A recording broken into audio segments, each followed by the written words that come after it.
तो पहला क्वेश्चन कहता है कि आप घास में निम्नलिखित में से किन विशेषताओं का संयोजन देखेंगे। मतलब घास में जो होता है कौन सी विशेषता होता है, वही कह रहा है कि आप घास में निम्नलिखित में से किन विशेषताओं का संयोजन देखेंगे। तो घास में किन विशेषताओं का संयोजन, तो घास में किन विशेषताओं का संयोजन हो सकता है। तो आपका आंसर होगा समानांतर शिराविन्यास और रेशेदार जड़। क्या आंसर होगा? समानांतर शिराविन्यास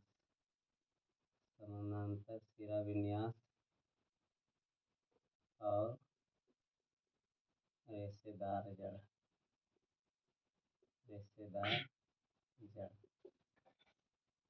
तो घास में कौन सी विशेषता होगी? तो समानांतर शिराविन्यास और रेशेदार जड़ होगी। अगला है आपका कि कौन सा तने की विशेषता और पौधों की श्रेणी के बीच सही मेल खाता है। तो कौन सा जो तने की विशेषता और पौधे की श्रेणी के बीच सही मेल खाता है। तो मतलब तने की विशेषता होना चाहिए, तने की विशेषता होना चाहिए और पौधे की श्रेणी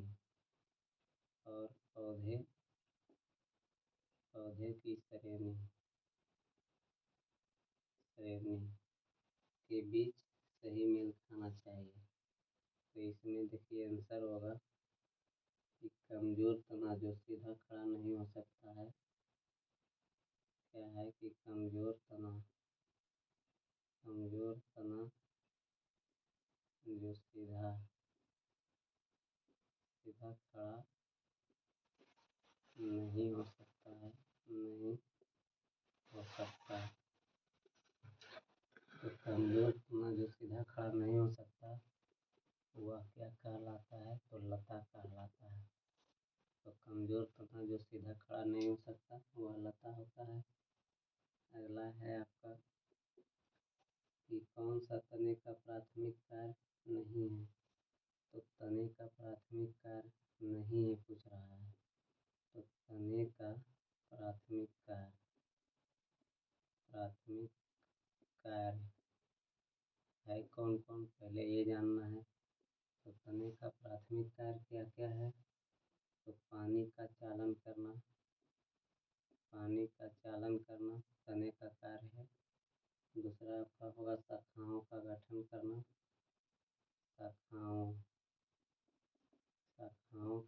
करना, ये भी तने का कार्य है। अगला है फूल और फल लगते हैं तो तने पर ही लगते हैं।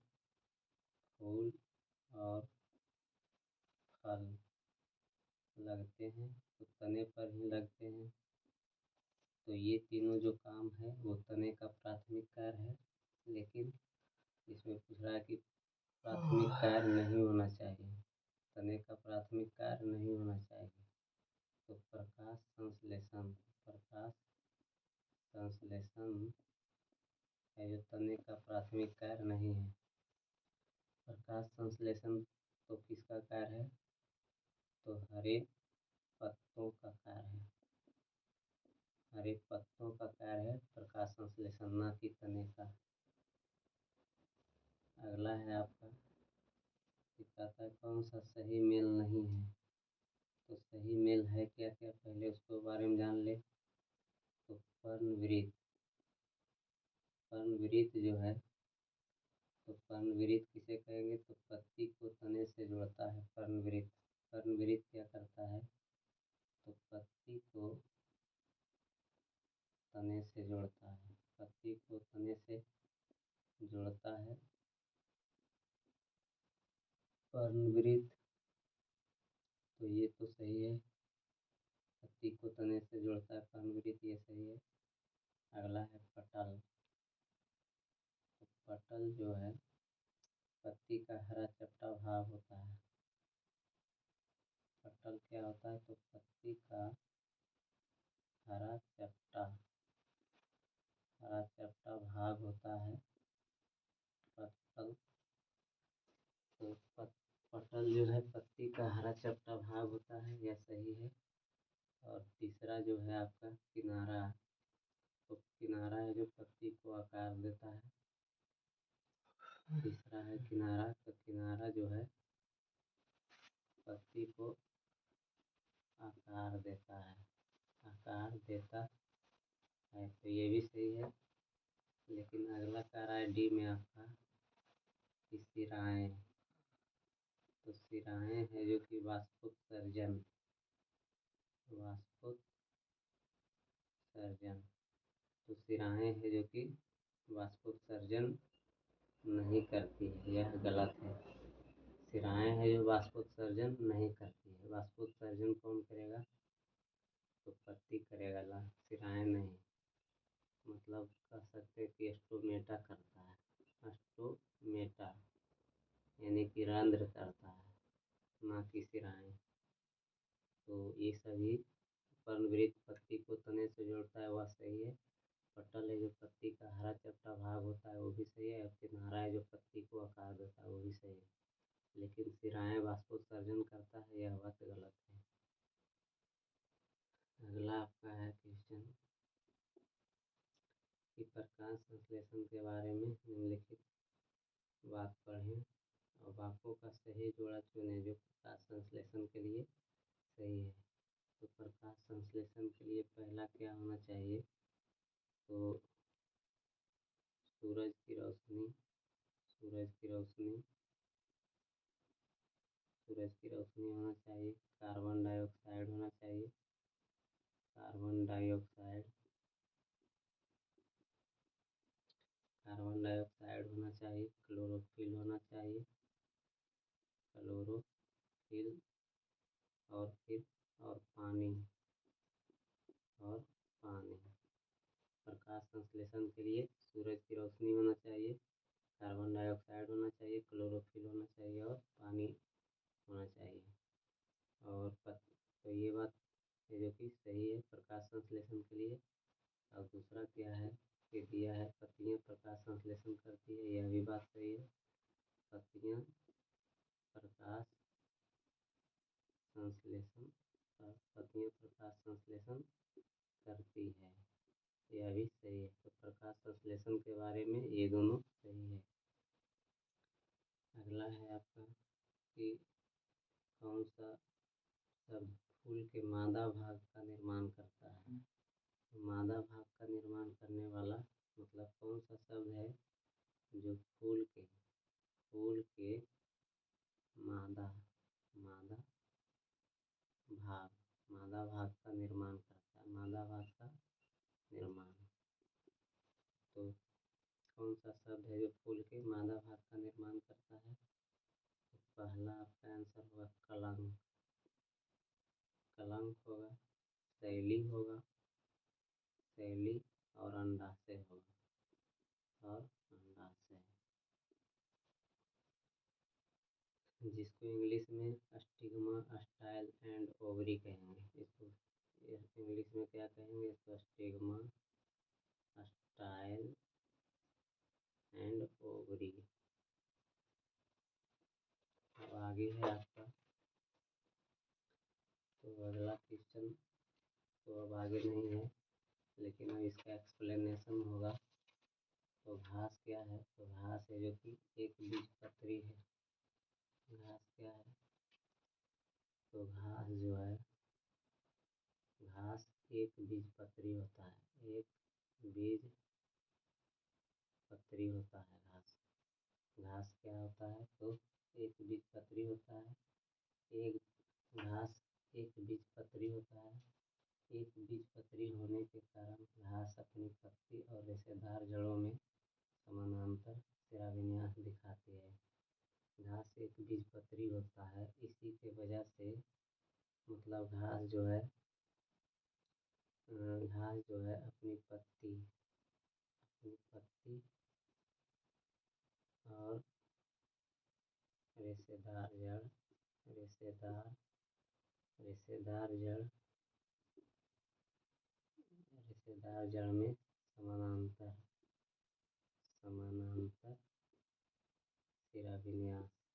शिराविन्यास दिखाती है। घास जो है एक बीजपत्री होता है, तो घास एक बीजपत्री होने के कारण ही अपनी पत्ती और रेशेदार जड़ों में समानांतर शिराविन्यास दिखाती है घास। और कि द्विबीजपत्री जो होता है उसका क्या गुण है, तो जबकि द्विबीजपत्री जालीदार शिराविन्यास और मूसला जड़ तंत्र प्रदर्शित करते हैं। जो द्विबीजपत्री होता है,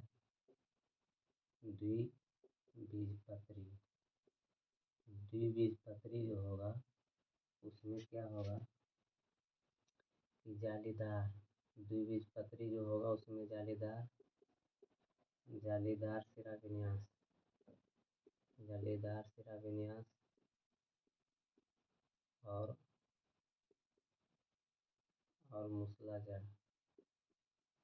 और मूसला जड़ होता है।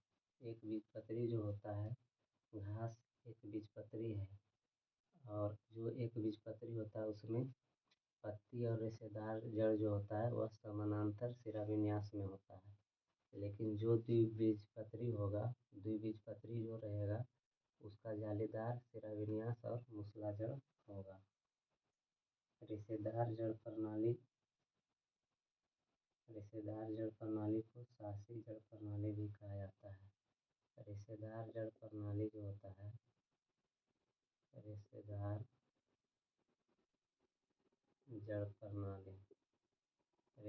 जड़ प्रणाली को शासी जड़ प्रणाली भी कहते हैं। शासी जड़ प्रणाली भी कहा जाता है। रेशेदार जड़ प्रणाली को शासी जड़ प्रणाली भी कहा जाता है। एक बीजपत्री पौधों और फल में एक रेशेदार जड़ प्रणाली सार्वभौमिक होती है। एक बीजपत्री जो पौधा होता है, एक बीजपत्री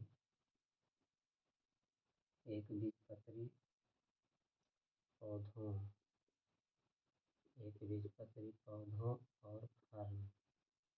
और फल में एक रेशेदार जड़ प्रणाली, एक बीजपत्री पौधा हो या फिर फर्न हो, इनमें मतलब क्या होता है कि एक रेशेदार जड़ प्रणाली सार्वभौमिक होती है। एक रेशेदार जड़ प्रणाली सार्वभौमिक होती है। मतलब जो एक बीजपत्री पौधा होगा या फर्न होगा उसमें एक रेशेदार जड़ प्रणाली होगा। जैसे कि घास, बांस, केला, चावल, गेहूँ और मोनोकोटाइलडोनस वाले अधिकांश पौधों में रेशेदार जड़ प्रणाली होते हैं। तो रेशेदार जड़ प्रणाली किसमें होगा? रेशेदार जड़ प्रणाली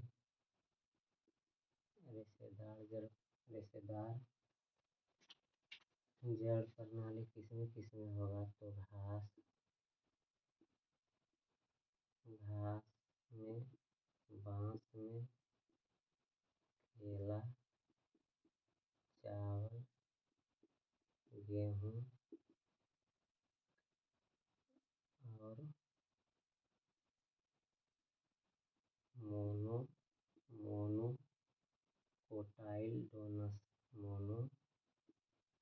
मोनोकोटाइलडोनस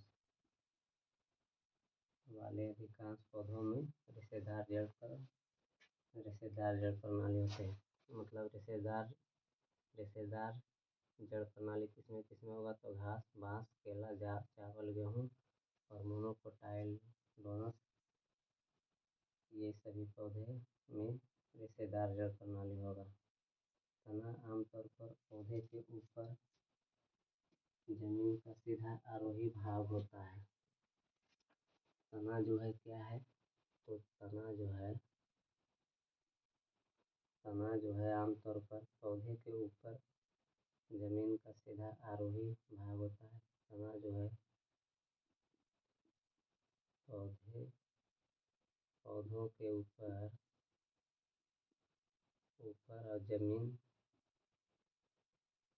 ऊपर और जमीन का सीधा क्या होता है, जमीन का सीधा आरोही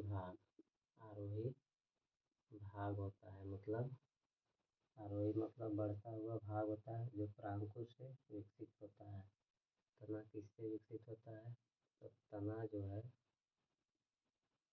विकसित होता है परांकुर से। तना किससे विकसित होता है, तो परांकुर से, और पत्तियों और फूलों को धारण करता है। तना किससे विकसित होता है, तो परांकुर से विकसित होता है। तना किससे विकसित होता है, तो परांकुर से, और परांकुर से विकसित होता है और पत्तियों और फूलों को धारण करता है। तना किसको धारण करता है, तो पत्ती और फूल को तना धारण करता है। तना भ्रूण के परांकुर से विकसित होता है। तना विकसित होता है, तो तना विकसित किससे होता है, तो भ्रूण के परांकुर से तना विकसित होता है। तना भ्रूण के परांकुर से विकसित होता है। तना हमेशा आरोही होता है। तना जो है हमेशा आरोही होता है। लंबाई में वृद्धि के लिए इसमें एक टर्मिनल कली होती है। तना की लंबाई में वृद्धि के लिए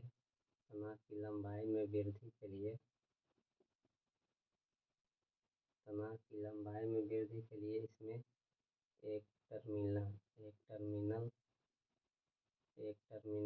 कली होती है। तना की लंबाई में वृद्धि के लिए एक टर्मिनल कली होती है। तने के गांठों में अलग अलग उपांग होते हैं जिन्हें पत्तियां कहा जाता है। तना का जो गांठ होता है, तना का जो गांठ हो या फिर गांठ होता है, उसमें अलग अलग उपांग होता है जिसको पत्तियां कहा जाता है। आगे है कि प्रकाश संश्लेषण पत्तियों का प्राथमिक कार्य, तने का प्राथमिक कार्य नहीं है। प्रकाश संश्लेषण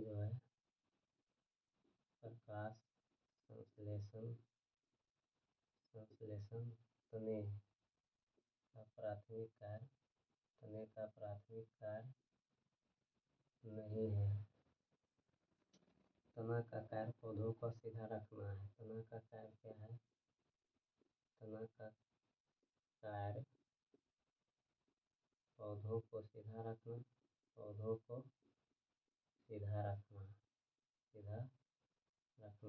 तना का कार्य है पौधों को सीधा रखना। पानी और खनिजों को जड़ों से पत्तियों तक पहुंचाना भी तना का कार्य है। मतलब तना का कार्य फिर और क्या है, तो पानी और खनिजों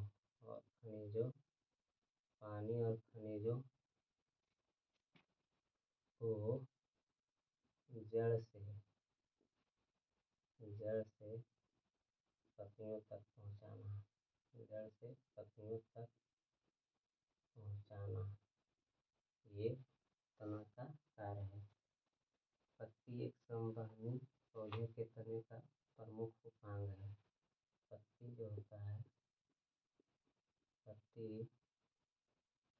तो एक संवहनी पौधे के तने का एक प्रमुख उपांग होता है। पत्ती जो होता है संवहनी पौधे तो संवहनी पौधे के तने का प्रमुख उपांग होता है पत्ती। पत्तियों को सामूहिक रूप से पर्ण कहा जाता है। पत्ती को सामूहिक रूप से क्या कहते हैं, तो पत्ती को सामूहिक रूप से पर्ण कहते हैं। पत्ती को सामूहिक रूप से पर्ण कहा जाता है। ज़्यादातर पत्तियाँ हरे रंग की होती है। पत्ती है जो ज़्यादातर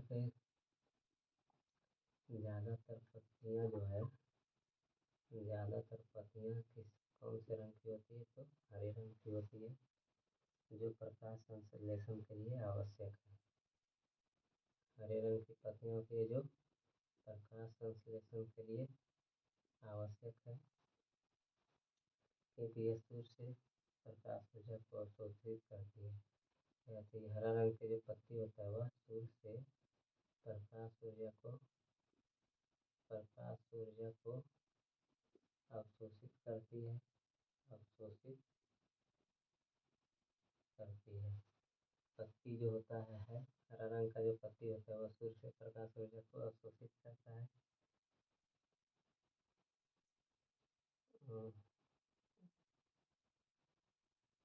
स्वपोषी जो होता है, स्वपोषी अपने स्वयं के भोजन को संश्लेषित करने में सक्षम होते हैं।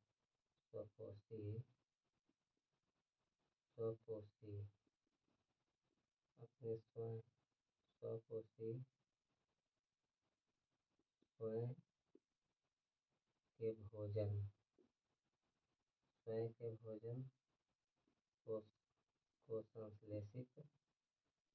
संश्लेषित करने में सक्षम होते हैं।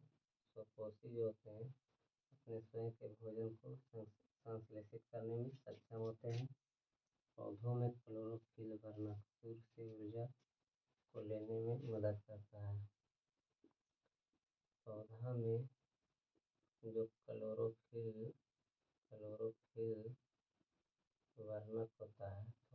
क्लोरोफिल वर्णक होता है, वह क्या करता है, सूर्य से ऊर्जा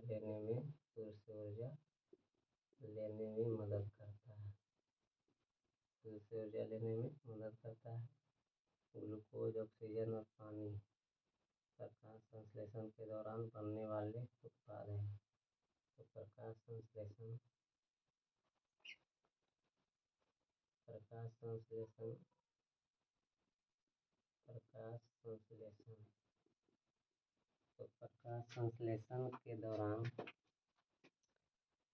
संश्लेषण के दौरान बनने वाला उत्पाद क्या क्या है, तो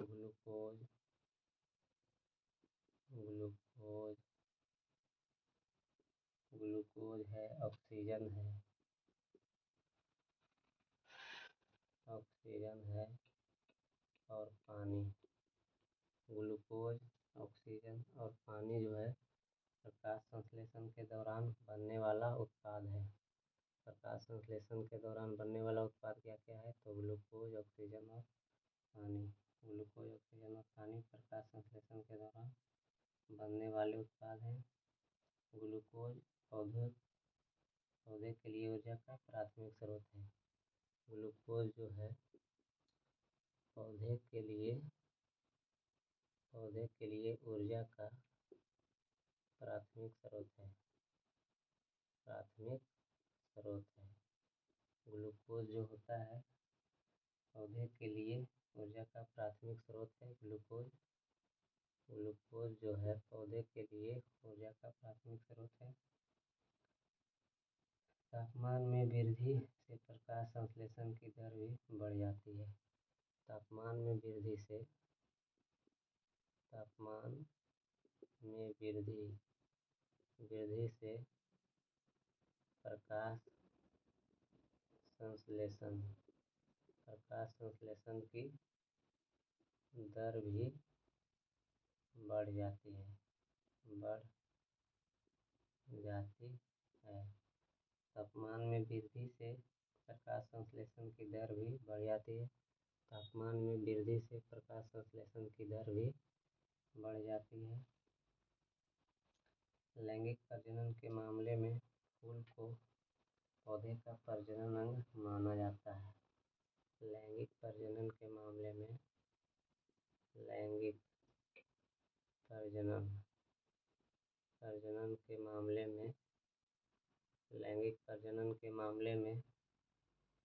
फूल को पौधे का प्रजनन अंग माना जाता है। लैंगिक प्रजनन के मामले में किसे प्रजनन अंग माना जाता है तो फूल को। लैंगिक प्रजनन के मामले में फूल को पौधे का प्रजनन अंग माना जाता है। पूछेगा कि लैंगिक प्रजनन के मामले में पौधे का प्रजनन अंग किसे माना जाता है, तो लैंगिक प्रजनन के मामले में पौधे का प्रजनन अंग क्या किसे माना जाता है तो फूल को। लैंगिक प्रजनन के मामले में पौधे का प्रजनन अंग किसे माना जाता है तो फूल को। फूल में नर भाग और मादा भाग होते हैं। फूल जो है इसमें नर भाग और मादा भाग होते हैं। फूल में नर भाग और मादा भाग होते हैं। नर भाग पुंकेसर के रूप में जाना जाता है। ये जो नर भाग है इसको पुंकेसर कहते हैं, पुंकेसर के रूप में जाना जाता है। और मादा भाग को स्त्री केसर के रूप में जाना जाता है। मादा भाग जो है वह स्त्री केसर कहलाता है। नर भाग पुंकेसर कहलाता है और मादा भाग स्त्री केसर कहलाता है। लैंगिक प्रजनन के मामले में पौधे का प्रजनन अंग किसे कहते हैं तो फूल को। लैंगिक प्रजनन के मामले में पौधे का प्रजनन अंग किसे कहते हैं तो फूल को। फूल में नर भाग और मादा भाग होता है, तो नर भाग को पुंकेसर कहते हैं और मादा भाग को स्त्री केसर कहते हैं।